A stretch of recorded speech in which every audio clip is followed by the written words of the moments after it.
The snow fell in thick, heavy flakes that December evening, the kind that muffled the city's usual noise and made everything feel isolated and still. The bus shelter where Claire Bennett sat offered little protection from the cold, and she huddled against the plexiglass wall, her arms wrapped around herself, trying to conserve what little warmth remained in her body. She was 28 years old, with blonde hair that fell in tangled waves past her shoulders, and she wore a thin olive-colored dress that had been meant for indoor wear, not for sitting outside in a snowstorm. A worn brown bag sat beside her on the bench, containing everything she now owned in the world, a change of clothes, some photographs, and the divorce papers that had been thrust into her hands 3 hours ago. Claire stared at those papers now, visible through the bag's open zipper, and felt the numbness that had settled over her deepen. 3 years of marriage ended because her body had failed to do the one thing her husband deemed most important. She'd tried to explain that there were other options, adoption, fertility treatments, but Marcus had been unmovable in his judgment. She was defective, useless, and he wanted her out of his house and his life. She had nowhere to go. Her parents had passed away years ago, and she'd lost touch with most of her friends during her marriage to Marcus, who'd preferred she focus on being a wife, rather than maintaining outside relationships. She'd called her cousin Lisa, but Lisa was traveling overseas and wouldn't be back for 2 weeks. The women's shelter had been full with a waiting list, and the little money Claire had in her personal account would maybe cover a week in a cheap motel, if she was lucky. So she sat at the bus shelter, watching the snow fall and the city move around her, and wondered how her life had collapsed so completely in a single day. She didn't notice the man and children approaching until they were quite close. Looking up, she saw a tall figure in a dark navy peacoat, with 3 children bundled in winter jackets clustered around him. The man was probably in his mid-30s, with dark brown hair slightly disheveled from the snow, and a face that carried both strength and gentleness. The children ranged in age from maybe 6 to 9, 2 boys in green and yellow jackets flanking a little girl in red. The man paused near the bus shelter, and Claire saw his eyes taking in her situation. The thin dress, the worn bag, the way she was shivering despite her best efforts to appear composed. She looked away, not wanting to see pity in another person's eyes. "Excuse me," the man said, his voice gentle but concerned. "Are you waiting for a bus?" Claire knew the shelter had a schedule posted, knew that he could easily check and see that the last bus on this route had departed 20 minutes ago. There wouldn't be another one until morning. But she nodded anyway. "Yes, just waiting." "In that dress? Without a coat? Ma'am, it's 12 degrees out here." "I'm fine," Claire said, though her voice shook with cold and something else. Despair, maybe, or the exhaustion of pretending she was fine when everything had fallen apart. The little girl in the red jacket tugged on the man's sleeve. "Daddy, she's freezing. We should help her." "Emily's right," one of the boys added. "Remember what you always say? About helping people who need it?" The man knelt down near the bus shelter opening, putting himself at a less intimidating height. "My name is Jonathan Reed. These are my children. Alex, Emily, and Sam. We live about 2 blocks from here. I'd like to offer you a warm place to stay tonight, at least until you can figure out your next steps. It's not safe for you to be out here in this weather." Claire shook her head automatically. "I can't accept that. You don't know me. I could be dangerous." Jonathan gave a slight smile. "You're sitting in a bus shelter in 12-degree weather without a coat. The only danger you pose is to yourself. Look, I understand if you're wary of strangers, but I have 3 kids with me, which should tell you something about my intentions. And I can't, in good conscience, drive past someone who clearly needs help. So please, let us at least get you warm and fed. After that, if you want to leave, I'll call you a cab to wherever you want to go. Deal?" Claire looked at his face, at the genuine concern there, and at the 3 children, watching her with the kind of open compassion that children have before the world. Teaches them to look away, and she thought about sitting in this shelter all night, about the very real possibility that she might not survive the cold, about how she had no other options that didn't involve slowly freezing to death. "Okay," she whispered. "Thank you." Jonathan helped her stand, and she realized just how weak the cold had made her. He immediately shrugged out of his own coat and draped it around her shoulders, leaving himself in just a sweater. "Sam, give me your hand." Alex, you hold Emily's. Let's get home. They walked through the snowy streets, a strange little procession, until they reached a comfortable two-story house, with warm light glowing from the windows. Inside, the home was cozy and lived in, with children's artwork on the refrigerator and toys neatly organized in bins near the living room. "Kids, go get changed into your pajamas," Jonathan said, helping Claire to the couch and wrapping a blanket around her. "I'll make some hot chocolate in a minute." "Can we make some for the lady, too?" Emily asked. "Of course." As the children thundered upstairs, Jonathan disappeared into what Claire assumed was a bedroom and returned with a thick sweater and warm socks. "These were my wife's," he said quietly. "She passed away 18 months ago. I think she'd be happy knowing they were helping someone." Claire changed in the bathroom, grateful for the warmth of the sweater and the way the thick socks made her feet stop aching from the cold. When she emerged, Jonathan had hot chocolate waiting, along with sandwiches that she realized with embarrassment she was ravenous for. The children returned in pajamas, and they all sat around the kitchen table while Claire ate and Jonathan supervised homework. It was such a normal domestic scene that Claire felt tears prick her eyes. This was what she'd wanted: a home, a family, children, and she'd been cast out because her body had betrayed her. "Are you okay?" Emily asked, noticing Claire's tears. "Did someone hurt you?" Claire wiped her eyes. "I'm okay, sweetheart. Just grateful for your father's kindness." After the children were in bed, Jonathan made tea and sat across from Claire in the living room. "You don't have to tell me what happened," he said gently, "but if you want to talk, I'm here to listen." And Claire found herself telling him everything. About her marriage to Marcus, about the years of trying to get pregnant, about the tests that revealed she would likely never be able to conceive naturally, about Marcus's coldness, his growing resentment, and finally that afternoon, his announcement that he wanted a divorce, that he'd already found someone else, someone younger and more fertile, that Claire needed to pack her things and leave immediately. "He said I was broken," Claire finished, her voice barely above a whisper. "That I'd failed at the one job a wife is supposed to do. And he's right. I am broken. I can't give someone the family they deserve." Jonathan was quiet for a long moment, and when he finally spoke, his voice was firm but not unkind. "Your ex-husband is a cruel man and an idiot, and I say that as someone who knows exactly what it means to want children and to build a family." He gestured around the room at the toys and photos and evidence of 3 young lives. "My wife Amanda and I tried for years to have children. Years of disappointment and heartbreak. And when we finally accepted that it wasn't going to happen naturally, we adopted, all 3 of them, at different times from different circumstances. And I can tell you with absolute certainty that they are my children in every way that matters. The inability to conceive doesn't make you broken, Claire. It just means your path to parenthood, if that's what you want, looks different than you planned." Claire felt something crack open in her chest, some tight knot of shame and grief that had been building all day. But Marcus said, "Marcus is wrong. And furthermore, a marriage, a partnership, is about so much more than reproduction.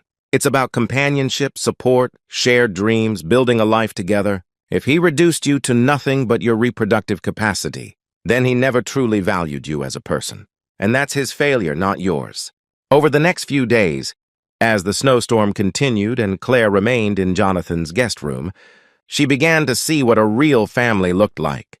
Jonathan worked from home as a financial consultant, running his own firm, but he structured his days around his children. He made them breakfast, helped with homework, attended Emily's dance recital and Alex's basketball game. He was patient when they squabbled, firm when they needed boundaries, and affectionate in a way that showed they were deeply loved. And the children, for their part, had accepted Claire's presence with the easy adaptability of youth. Emily declared Claire her new friend and insisted on showing her all her favorite toys. Sam, the youngest, asked endless questions about where Claire came from and what she liked to do. Alex, the oldest and most perceptive, simply offered quiet companionship and seemed to understand she needed space. "They like you," Jonathan observed one evening after the children were in bed. "That's not something they do easily. After Amanda died, they became wary of new people, afraid of getting attached and losing someone again. I like them too," Claire said honestly. They're wonderful kids. You've done an amazing job raising them on your own. It hasn't been easy, especially those first months after Amanda passed. I was drowning in grief and trying to hide it from them. And they were grieving too, and we were all just struggling through each day. Jonathan paused. But we helped each other. They gave me a reason to keep going, and I gave them stability and reassurance. We became stronger together. On the fourth day, the snow had finally stopped, and Claire knew she needed to figure out her next steps. She couldn't stay in Jonathan's guest room forever. But when she mentioned finding a motel or a longer-term shelter, Jonathan shook his head. "I have a proposition for you," he said, "and I want you to really think about it before you answer." Claire waited, curious and slightly nervous. "I need help," Jonathan continued. "Running a business from home while managing 3 kids is possible but exhausting. I'm looking for someone to help with the household management. Someone who can be here when I need to travel for work. Someone who can help with homework and meals, and just keeping everything running smoothly. I'd pay a fair salary, provide room and board, and give you time to figure out your next steps. It wouldn't be permanent unless you wanted it to be, but it would give you a safe place to land while you rebuild your life." He met her eyes directly. "And before you worry that this is charity, let me be clear. I genuinely need help. Amanda handled so much of the household logistics, and since she died, I've been barely keeping up. You'd be doing me a favor." Claire felt overwhelmed. "Jonathan, you barely know me. What if I'm not good at this? What if I disappoint you?" "You won't. I've watched you with my kids this week. You're natural with them, patient and kind. And more importantly, you're someone who needs a chance to start over. And I'm someone who can provide that. Let's help each other." Claire accepted, and over the following weeks, she settled into the Reed household. She cooked meals and helped with homework and learned the rhythm of their family. She drove the kids to their activities and attended their school events. She organized the house and managed the grocery shopping and handled the 1,000 small tasks that kept a household running. But more than that, she became part of their lives. She learned that Emily loved to dance, but was terrified of performing in front of people. She discovered that Sam had a gift for drawing and needed encouragement to share his art. She found that Alex worried about his younger siblings constantly, taking on too much responsibility for a 9-year-old, and needed permission to just be a kid. And Jonathan, busy as he was, noticed everything.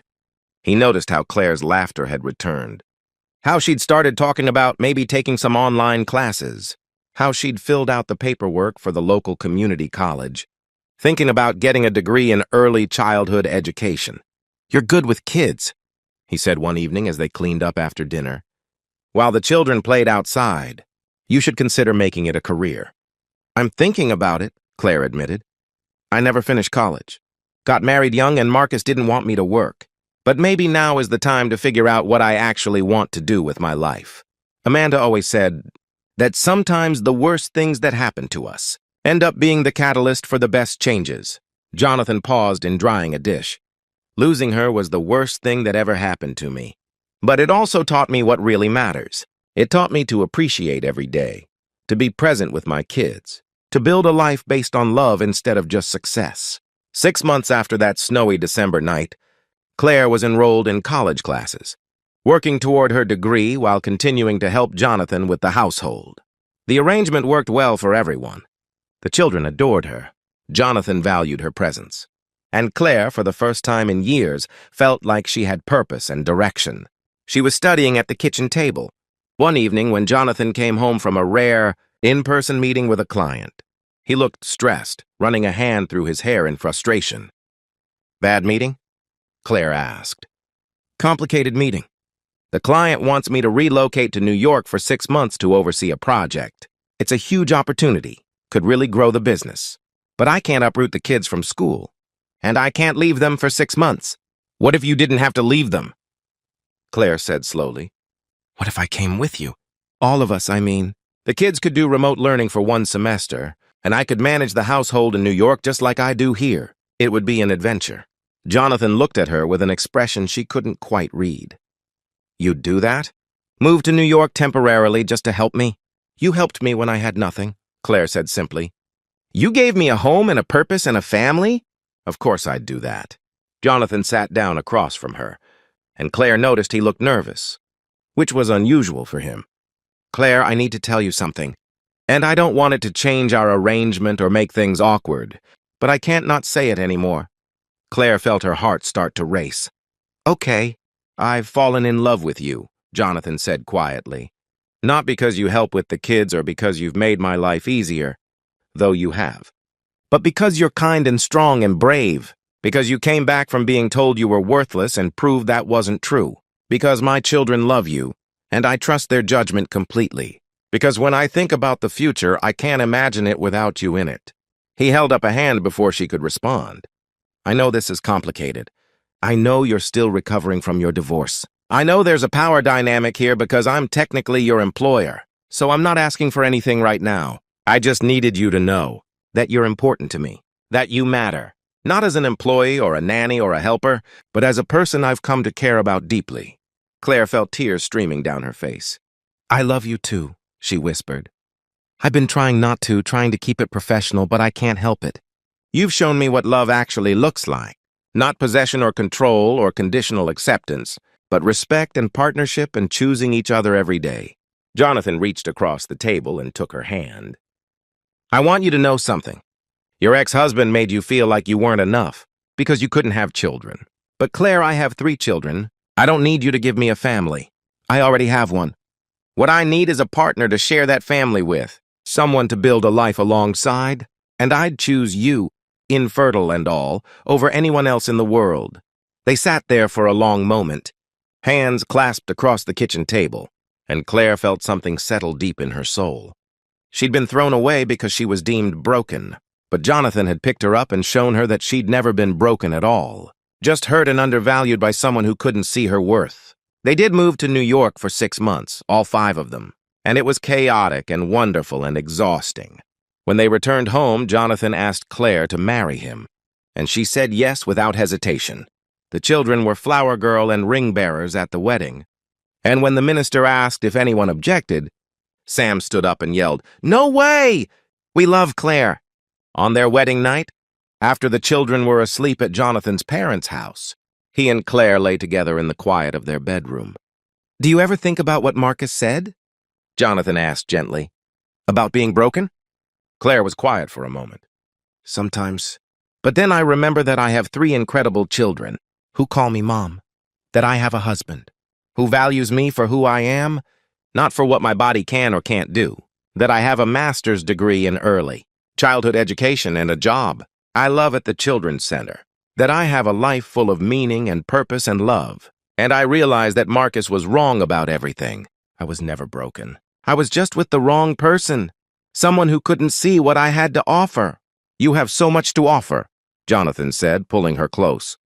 "You saved my family as much as I saved you that night. We were all just going through the motions, surviving but not really living. You brought joy back into this house. You reminded us that it was okay to laugh again, to hope again, to love again." Years later, at Emily's high school graduation, Claire sat with Jonathan and watched their daughter receive her diploma. Sam and Alex sat on her other side, both of them taller than her now, both of them successful in their own pursuits. "Mom," Emily said in her graduation speech, "once told me that sometimes the worst things that happen to us end up being the best things in disguise. She was thrown away because someone couldn't see her value, but that led her to our family, to a father who needed help and 3 kids who needed a mom. And now I can't imagine life without her. She taught me that our worth isn't determined by what we can or can't do, by what we look like or what our bodies are capable of. Our worth is determined by how we love, how we show up for people, how we turn our pain into compassion for others." Claire wiped tears from her eyes as Jonathan squeezed her hand. She thought about that girl sitting in the bus shelter, broken and lost and convinced she had nothing to offer the world. And she thought about the man who'd stopped, who'd seen past her circumstances to her humanity, who'd offered her not pity but partnership. She'd be